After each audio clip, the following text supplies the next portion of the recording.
Hello friends, welcome back हमारे YouTube के platform पर एलसी में। फ्रेंड्स, हम लोग पिछली वीडियो में पढ़ चुके हैं होमी स्टडीज क्या होता है। आज हम पढ़ेंगे फीडबैक मैकेनिज्म क्या होता है। ये कितने पार्ट में होते हैं, तो आइए एक्सप्लेन करते हैं feedback mechanism. The check and the balance process in the living body. इसमें क्या होता है, the check and balance process in the living body. ये हमारा बॉडी जो बॉडी बैलेंस होता है उसको चेक करता है कि अगर हमारा बॉडी टेम्परेचर बढ़ा रहेगा या घटा रहेगा, उसको चेक करने का काम करता है फीडबैक मैकेनिज्म। तो इसके दो पार्ट होते हैं, निगेटिव फीडबैक और पॉजिटिव फीडबैक। निगेटिव फीडबैक क्या होता है, जैसे कि अगर हमारा टेम्परेचर बढ़ता है या घटता है, उसको मेंटेन या बैलेंस बना के जो काम करता है, जो रखता है, वो निगेटिव फीडबैक रखता है। कैसे बैलेंस बनाता है, आइए हम बात करते हैं। तो फ्रेंड्स, अगर बॉडी टेम्परेचर लो होता है तो जो इफेक्टर सेल होता है वो रिसीव स्टिमुलाई। जो इफेक्टर सेल होता है हमारे स्किन में पाया जाता है रिसीव स्टिमुलाई। स्टिमुलाई एक सिग्नल होता है जो एक्सटर्नल एनवायरनमेंट को बताता है।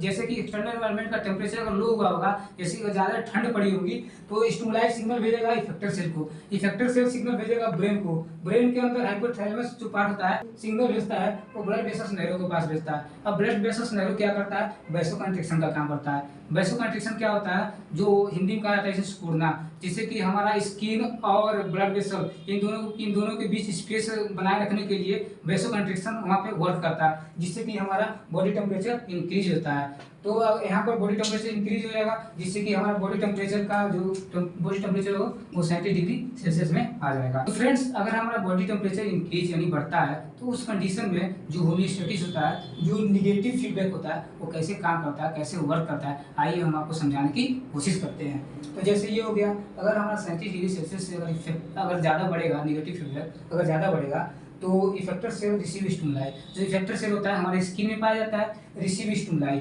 जो स्टिमुलाई होता है वो सिग्नल का काम करता है। जैसे कि एक्सटर्नल एनवायरनमेंट अगर बढ़ा रहेगा, एक्सटर्नल एनवायरनमेंट जिसे हम कहते हैं वातावरण, एक्सटर्नल एनवायरनमेंट का टेम्परेचर अगर बढ़ेगा, तो उसको बताने का कौन काम करता है, स्टिमुलाई करता है। तो स्टिमुलाई सिग्नल भेजेगा इफेक्टर सेल के पास, इफेक्टर सेल सिग्नल भेजता है ब्रेन के पास, ब्रेन के अंदर एक हाइपोथैलेमस जो पार्ट होता है उसको सिग्नल भेजता है। तो उसके बाद ये सिग्नल भेजेगा, ब्लड वेसल्स डायलेट क्या करता है, वैसो डायलेशन का काम करता है, यानी जो ब्लड होता है उसमें वो तेजी से फ्लो करता है। इसमें होता था, इसमें स्पेस बनता था, तो इसमें स्पेस बनता था ब्लड और स्किन के बीच में, तो इसमें स्पेस नहीं बनेगा, इसमें क्लोजली हो गया, ब्लड और स्किन के बीच एकदम बिल्कुल क्लोजली होगा, जिससे कि हमारे शरीर के अंदर या स्किन के अंदर एक स्वेट ग्लैंड होता है। तो स्वेट ग्लैंड क्या करता है, वो पसीने के थ्रू टेम्परेचर को डिक्रीज कर देता है, यानी टेम्परेचर को बाहर निकाल देता है, इससे बॉडी टेम्परेचर डिक्रीज हो जाती है, तो हमारा टेम्परेचर होता है वो मेंटेन हो जाता है। तो फ्रेंड्स, हम लोग निगेटिव फीडबैक पढ़ चुके हैं, तो हम नेक्स्ट पढ़ेंगे पॉजिटिव फीडबैक क्या होता है।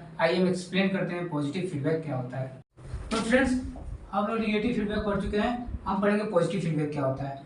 इसमें पॉजिटिव फीडबैक इसमें ये होता है, निगेटिव फीडबैक में ये होता था कि अगर कोई चीज़ बढ़ती थी या घटती थी, उसको मेंटेन करने का काम निगेटिव फीडबैक करता था। इसमें पॉजिटिव फीडबैक में क्या होगा, इसमें कोई चीज़ बढ़ेगा उसको और बढ़ाने का काम, जैसे कि ये मान लीजिए कोई चीज़ है, ये इस लाइन से इतना बढ़ रहा है, इसके और भी ज़्यादा बढ़ाने के काम करेगा पॉजिटिव फीडबैक में। ये बहुत ही रियल होता है, ये बहुत ही कम, ये सिर्फ फीमेल में होता है, ये फीमेल में पाया जाता है।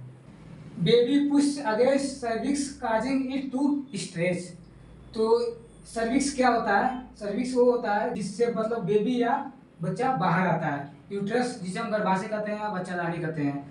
तो बेबी पुश मतलब बेबी पुश करता है, कहाँ पुश करेगा, मतलब प्रेशर लगाएगा, कहाँ प्रेशर लगाएगा, सर्विक्स, यानी सर्विक्स पे प्रेशर लगाएगा, सर्विक्स पे प्रेशर लगाएगा, जिससे स्ट्रेस मतलब फैलना शुरू हो जाएगा, ये लेयर ये फैलना शुरू हो जाएगा। तो उसके बाद क्या होता है, stretching of the cervix causing to nerve impulse to be send to brain. जिसे कहने का मतलब ये है कि जो स्ट्रेचिंग मतलब जो खिंचाव होगा और सर्विक्स का जो खिंचाव होगा, यानी ये जो लेयर है इसका जो खिंचाव होगा, तो ये क्या करेगा, जो नर्व इंपल्स सेल होता है वो ब्रेन को भेजता है। तो ब्रेन क्या करता है, तो brain stimulates posterior pituitary to release oxytocin hormones.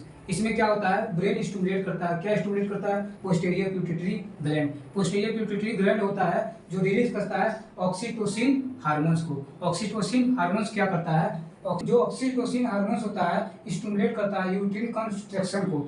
ये इसमें क्या होता है, जो एरिया है, ये सर्विस का एरिया है, उसको बढ़ा देता है, उसको और भी फैला देता है, जिसकी सहायता से push body to avoid service, जिसकी सर्विस की सहायता से बेबी बाहर निकल आता है। आई होप आपको सारी वीडियो समझ में आई होगी, सारी लेक्चर समझ में आई होगी।